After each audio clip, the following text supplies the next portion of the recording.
জুমার দিনের বাবা আরেকটা ফজিলত আপনাদের সম্মুখে আনিয়ার সবর আশা আছে জিন্দগির মধ্যে, সুখ শান্তির জিন্দগি হইতো আশা আছে না কোনচান আশা আছে? সবে সুখ চাই না কোন চায়? সবে সুখ চায়, জিন্দগির মধ্যে সুখ চাই।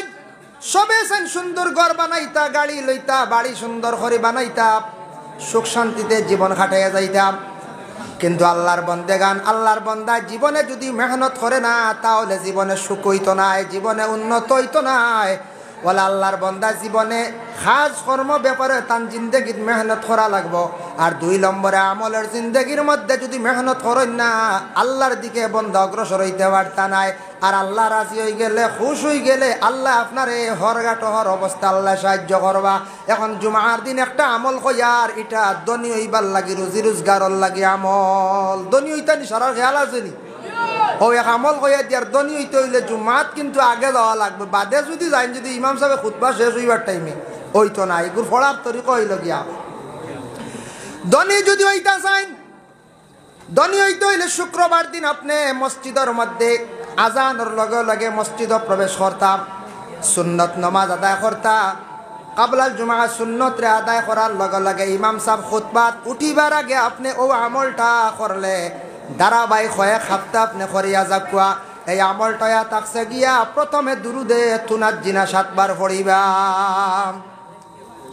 এখন কইবা দুরুদে তুনাজ্জিনা কি গু অজিবাত পাইবা, পাক্কা লম্বা দুরুদ, আমি এখন ফুরা কইয়ার না সময় লাগবে। দুরুদে তুনাজ্জিনা 7 বার, একটা 7 বার ইমাম সাহেব খুতবাত উঠিবার আগে। মাঝখানেও দোয়াটা পড়িবা, আল্লাহুম্মা কফিনি বিহালালিকা আন হারামিকা ওয়াগনিনি বিফাদলিকা আম্মান সিওয়াক। এরপরে 7 বার পড়িবাও দোয়াটা। আবার দুরুদে তুনাজ্জিনা 7 বার, 21 বার পড়িয়া ইমাম সাহেব মিম্বরে উঠিবার আগে আপনি কি করেন জানি, মুখতসরে দোয়া করেন জানি।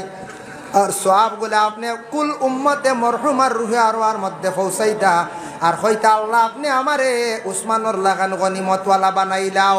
বিশেষ করিয়া হজরতে উসমান গনি রে আল্লাহর রসুলে এক আমল শিখাইয়া দিছিলা। আর উসমান গনির দিলবালা আসলো, আল্লাহর রাস্তাত বেশি সাহায্য করতা, জিহাদর ক্ষেত্রে বেশি সাহায্য করতা। আর আমার নবী যেমনে দোয়া দিছেন উসমানুর লাগি, হইলা উসমান তোমার দিলটা বড় বালা, তুমি ইসলামর লাগি বড় মেহনত করডা, সাহায্য করডায়। উসমান ডে তোমারে আল্লাহ কোনোদিন গরিব বানাইতো নাই, আমি নবী হইয়ার তোমারে আল্লাহ গনিমতওয়ালা বানাইব। উসমান গরিব রইছেন না, অসংখ্য ধনী হয়ে গেলা, গনিমতওয়ালা হইলা। সুবহানাল্লাহ। এখন এই যে সময় যেটা কইলাম শুক্রবার দিন জুমার দিন কোন চাই, এখন ইগু আমল করতে হইলে আমরা বাদে গেলে হইব না আগে যাওয়া লাগবো কোন চাই? এখন দেখি জুমার বাদে আরেকটা আছে, শুক্রবার দিন আরেকটা ফজিলত। খেরর কোন নেক মকসুদ আছে, আপনার মকসুদটা পুরা হওয়ার লাগিয়া আগে যেটা বয়ান করলাম ফজিলত, এক জুমা করিয়া আমারে বাদে জিকেন না জানি বলে দনি খেনে হই না, বুঝাইছেন? এক জুমা করিয়া কই না জানি দনি খেনে হই না, এগু দাইম করতা সাইন জানি বাদে বালিয়া জিকাই দি। 2 নম্বরে থাকছে মুসিবতের সময় বাবা কিবা তো আপনার কোনো অনেক উদ্দেশ্য আছে, আপনি জুমার দিন নমাজ যেই সময় শেষ, ইমাম সাহেব নমাজ শেষ করে লাইছেন, দোয়াও শেষ হয়ে গেছে গিয়া, দোয়া শেষ করার সঙ্গে সঙ্গে আপনি আর খেরর লাগে মাত কথা মাতিতা না। ওই সময় কুরআন আল কারীম আল্লাহর কালাম কোরআন দেতিল কোরআন শরীফ বাহির করিয়া সূরা ইয়াসিন শরীফ পড়কা, সঙ্গে সঙ্গে সূরা সফাত যে সূরা যেটা আছে ইয়াসিনের লগে লগে আরেকটা সূরা আছে লম্বা সূরা, এই সূরাটা আপনি তিলাওয়াত করিয়া যে মকসুদ লইয়া দোয়া করবা সেই মকসুদ রে আল্লাহ আপনার পুরা করবা। হোক সুবহানাল্লাহ।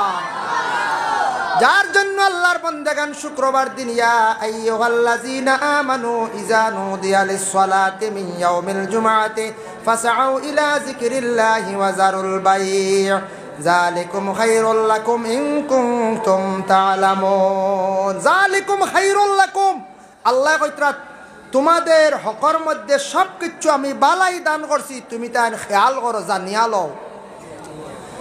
সব কিছুর বালাই আমি দান করছি বান্দা, তোমার আমি যেটা দিই তুমি বালা মনে করিয়া যদি তুমি এটা যদি আমল করি লাও, ওটাই লগে ইমান।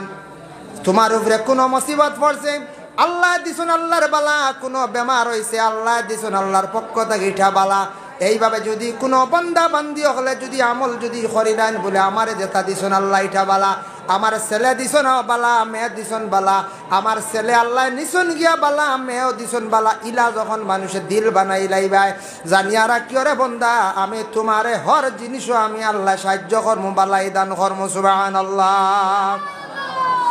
ফাইজা কুদিয়াতিস সালাত, ফাইজা কুদিয়াতিস সালাত, যখন তুমি তাই নমাজ রে আদায় করে লাইবাই, নমাজ তাকি ফারি হইবাই, ফান্তাশিরু ফিল আরদ, জমিনত তুমি তাই বাহিরও, জমিনত তুমি তাই রুজির তালাশ করো।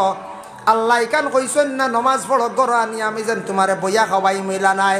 বন্দা তুমি নমাজ পড়ো, নমাজ তাকি ফারি কইয়া রিজেকর সন্ধানে তুমি অগ্রসর, আমি আল্লাহ তোমারে কি কর্ম রিজেক দান কর্ম, আর রিজেকর মধ্যে আমি আল্লাহ বরকত ডালিয়া দিম, বরকত দিম। এর লাগি নমাজ না পড়লে রুজি রোজগারও বরকত থাকে না। অনেক মানুষ মিজোরাম গেছেন, চেন্নাই গেছেন, মণিপুর গেছেন, নাগাল্যান্ড গেছেন, গিয়া রুজি রোজগার প্রচুর হড্ডা ঠেকায় ধরা দেনা। মিয়া সাহেব দোয়া করবা, আমরার লাগে আমার লাগে দোয়া করবা, বিপদ ছাড়ে না, ঠেকায় ধরা দেনা। জীবনে এত টাকা পয়সা খামাইলাম, মেসাব ঠেকায় ধরা দেনা। তার কারণটা কিতা বাবা? আপনার জিন্দগির মধ্যে আপনি নমাজ পড়ডা না, রুজির মধ্যে কোনো বরকত পাইতরা না, রুজির থাকি আপনার বরকত উঠে গেছে গিয়া। তার মধ্যে বরকত দিব, বরকত নাই, রুজি রোজগারে কোনো ফায়দা লুটা যায় না। রুজিত কোনো বরকত না থাকলে রুজিয়ে দরা দেয় না। মেইন সমস্যা আমরা রুজি করি আমরা খামাই আত রাখতাম পারি না, আয় উন্নতি তেমন হয় না। কারণ হয়েছে আমরা নমাজ নাই, বিলকুল রুজি রোজগার বরকত নাই। আর নমাজ পড়লে রুজির দিকে অগ্রসর হইলে আল্লাহ রুজি দেন, তার মধ্যে বরকত ডালিয়া দেন। হক সুবহানাল্লাহ। ওয়া ইযা রাআউ তিজারাতান আও লাহওয়ান ইনফাদ্দু ইলাইহা ওয়া তারাকুকা কাইমা।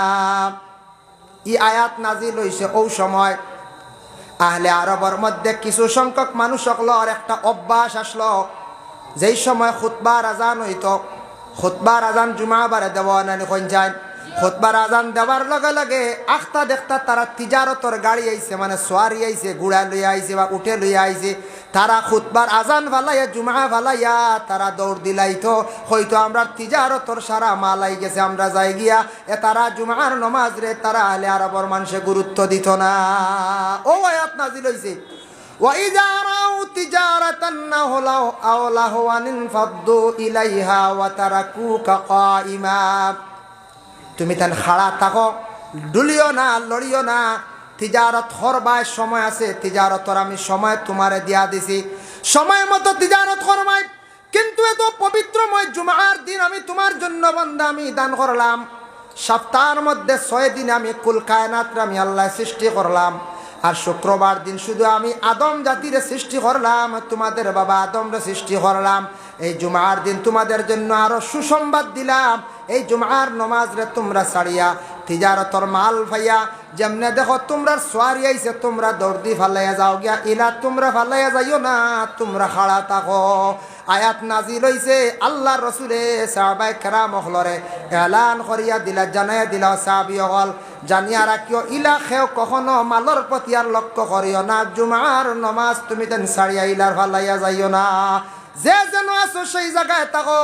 এর জন্য বিশেষ করিয়া এখনো আমরার কিছু সংখ্যক মানুষের এইভাবে অভ্যাস আছে বলে কিলা, খুতবা আরম্ভ হওয়ার পরে বা সানি খুতবার মধ্যে গিয়ে আমরা উপস্থিত হই না, না কোন যায় খুতবা শুনলাম না।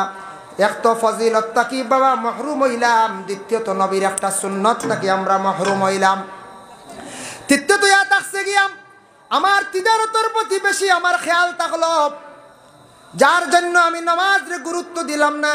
জুমার খুতবা যেটা আছে এটা থাকছে গিয়ে নমাজের অন্তর্ভুক্ত। এর লাগে আমরা দেশ মানুষের বড় অবহেলা বাবা, খুতবার উপরে আমরা তেমন গুরুত্ব দিই না, জুমার নমাজের তেমন গুরুত্ব দিয়ার না। সারা বছর আমরা বাড়িতে খাস কাম ব্যবসা বাণিজ্য সব কিচ্ছু করি, আর ঘরের মধ্যে ভালো ভালো কাপড়গুলা রাখা আছে, আছে না না বলে আছে। কুটুম বাড়ি যাইতে সময় ভালো কাপড় পরিধান করলাম, খুশবু লাগাইলাম, ঘর থাকি বাইর হইলাম, বাজারও যাইতে মোটামুটি কিছু ভালো লাগাইয়া গেলাম। কোনো বাড়ির যদি ইন্তজাম হয় ভালো কাপড় লাগাইলাম, কিন্তু আল্লাহ যে আল্লাহ সৃষ্টি করছেন, যে আল্লাহরে রাজি করতে গিয়া আল্লাহর সামনে আমরা প্রভুর সামনে গিয়া হাজির দিতে সময় সুন্দরময় কাপড় পরিধান করিয়া গেলাম না, আমার জিন্দগি এমনভাবে কাটিয়ে যায় আর হায়রে দুঃখ প্রকাশ করা দরকার। আমি নমাজও যাইতে সময় সপ্তাহে পুরানা কাপড় লইয়া নমাজও যাই, আর আমার নমাজ কতটুকু আল্লাহ পাক রব্বুল আলামিনে কবুল করবা। নিজেইটা বিবেচনা করতাম না, না কোন যায় আমরা কই না ইয়া আল্লাহ কত আল্লাহরে কইলাম নমাজ তো পড়িবা মাঝে আমার ইটা আল্লাহ বেশ শুনুন না আমরা। এখন আমি খেয়াল করা লাগবো আমি নমাজ ইকলেন পড়ি আর আমার শরীর কতটুক পাক, বা শরীর পাক আছে কাপড়টা কতটুক পাক। পুরানা কাপড় লিয়া বাজারও গেলে মানুষে বুড়া লাগবো না চাইতে, আত্মীয় স্বজনের বাড়িতে গেলে মানুষে নিন্দা করবো, নতুন কুটুম বাড়ি গেলে মানুষ অবহেলা করব। আর আমি আমার আল্লাহরে রাজি করার উদ্দেশ্যে যখন গেলাম পবিত্র পাক পবিত্রময় ঘরের মধ্যে হাজির দিলাম, সারা ময়লা উড়া চিত্রি লাগাইল তকি এগু বুঝাইছ নি, এগু চিত্রি লাগতে লাগতে এগু দই আর ছুটের না, তকি আর এগু লই আর না, তকিত চিত্রি কাপড়ও চিত্রি কোনো সময় কাপড় ভাড়া ইলা বাবা যে কাপড় ভাড়া সত্রে আওরতর উপরে মানে হাঁটুর উপরে আপনার নাবির নিচে যে কাপড় যেটা আছে পরিধান করছেন, এই কাপড়টার মধ্যে ছোট ছোট ছিদ্র আছে, পুরাতন লঙ্গি হয়ে গেছে গিয়া। প্যান্টও পরিধান করছেন পুরাতন হয়ে কিছু ফাটি গেছে গিয়া। সামান্য সামান্য এইভাবে যোগ করিয়া যদি 1 দিরহম পরিমাণ যদি আপনার হয়ে যায়, 1 টাকার পরিমাণ যদি ওলা মিলি যায়, তাহলে এই কাপড় দিয়ে আপনি নমাজ পড়িতে পারতা নাই, নমাজ আপনার ফাঁসি হয়ে যায় গিয়া।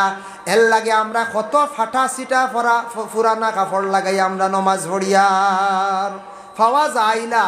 ফের লঙ্গি ফাটা কোনো সময় ছিদ্র এগুলা কোনো কোনো জায়গাত হঠাৎ চক্ষুর সামনে বাসে দেখা যায়, প্রায় দেখা যায়। তারপরে হইল গরো ফুল শার্ট, এরপরে পাঞ্জাবি আছে, হাফ গেঞ্জি লাগাইয়া শুক্রবারে নমাজ দেখলানি আপনারা? হ্যাঁ, হাফ গেঞ্জি লাগাইয়া নামাজ জানন মকরু, এক মকরু যদি আপনি আমল করিলাই আর নমাজ আল্লাহর দরবারে কবুল হইত না। এর লাগে বিশেষ করিয়া দেখবাই দুনিয়ার জমিনের মধ্যে গরো ফুল শার্ট আছে, শার্ট কিন্তু ফুল লাগাইলা না, হাফ শার্ট লাগাইয়া। আমরা এক গুরো পাইয়ান শুক্রবার দিন দেখবা মসজিদে যাইতরা হাফ শার্ট দাম ভরে লাইছ না বাবা। সপ্তাহে একদিন জুমার নমাজের মধ্যে আপনি যাইতরা, একটা দিন আপনি সুন্দর একটা কাপড় পরিধান করিয়া আপনি জুমার নমাজের মধ্যে গেলা না। আর এখন একটা যুবক বইয়ের একটা ফ্যান্ট বাড়াইছি, তা লাগাইলে তো নমাজ হইতো না। অত বড় ভাড়া আছে না ছিদ্র, আপনার কোম্পানি মূল্য হারিয়া দেয় দেখলেন একটা, ইটা লাগাই আল্লাহু আকবার কোনো নমাজ হইতো না, বুঝাইছেন? ইটা লাগাই আপনার হলা উজু টিকানি দায় আছে। হ্যাঁ, এর লাগিয়া ইটা কাপড় লাগাইয়া সাইনানি নমাজও খাড়া হইন না জানি আপনার ইটা কাপড় সত্রে আওরতর উপরে উড়াতর ন থাকে, বেশিরভাগ ফাটা দেখছি।